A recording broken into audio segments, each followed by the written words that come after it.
Welcome to Sanju's kitchen. இன்றைக்கி கோவக்காய் வச்சு ஒரு கோவக்காய் ஃப்ரை எப்படி பண்ணுறதுன்னு பார்க்க போகிறோம். அதுக்கு கோவக்காவை நீளமாக வெட்டி வச்சுருக்கேன். இதோட ஒரு ஸ்பூன் உப்பு சேர்த்துட்டு அதை நல்லா கை விட்டு நல்லா பிசைஞ்சிடுங்க. உப்பு எல்லா கோவக்காயிலையும் படுற மாதிரி நல்லா பிசைஞ்சு விடுங்க. விட்டுட்டு ஒரு 10 நிமிஷம் அதை அப்படியே வச்சுடுங்க. ஏன்னா அந்த கோவக்காயில் இருக்க தண்ணீரெல்லாம் வெளியேறிடும். அதுக்கப்புறமா அதை புழிஞ்சு வெறும் கோவக்காய் மட்டும் தனியாக எடுத்து வச்சுக்கலாம். எடுத்து வச்சதுக்கப்புறமா ஒரு பேனில் 1 டேபிள் ஸ்பூன் எண்ணெய் விட்ருக்கேன்.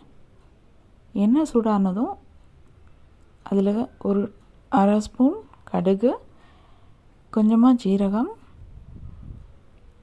கருவேப்பிலை கொஞ்சம் போட்டு நம்ம எடுத்து வச்சுருக்க கோவக்காவையும் இதோட போட்டுடலாம்.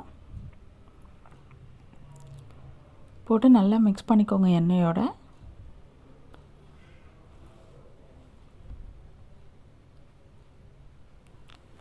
நல்லா எண்ணெயோட பிரட்டினதுக்கப்புறமா ஒரு பெரிய சைஸ் ஆனியனை சின்ன சின்னதாக வெட்டி வச்சுருக்கேன். அதை இதோட சேர்த்துக்கோங்க. சேர்த்துட்டு அதையும் நல்லா வதக்கி விட்டுடலாம்.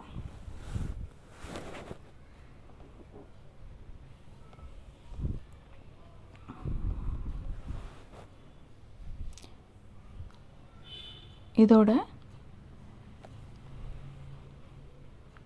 மிளகாப்பொடி காரத்துக்கு ஏற்ற மாதிரி போட்டுக்கோங்க.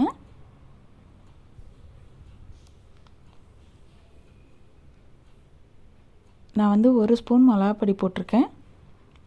2 ஸ்பூன் தனியா பொடி,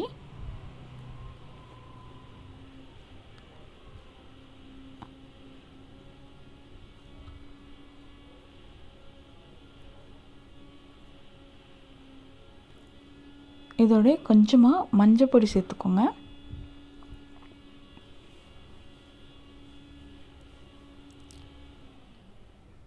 அப்புறம் உப்பு வேணும்னா நீங்கள் பார்த்து சேர்த்துக்கோங்க. ஏன்னா ஏற்கனவே நம்ம உப்பு போட்டு ஊற வச்சுருந்தோம் இல்லையா, ஸோ அதனால் பார்த்து சேர்த்துக்கோங்க.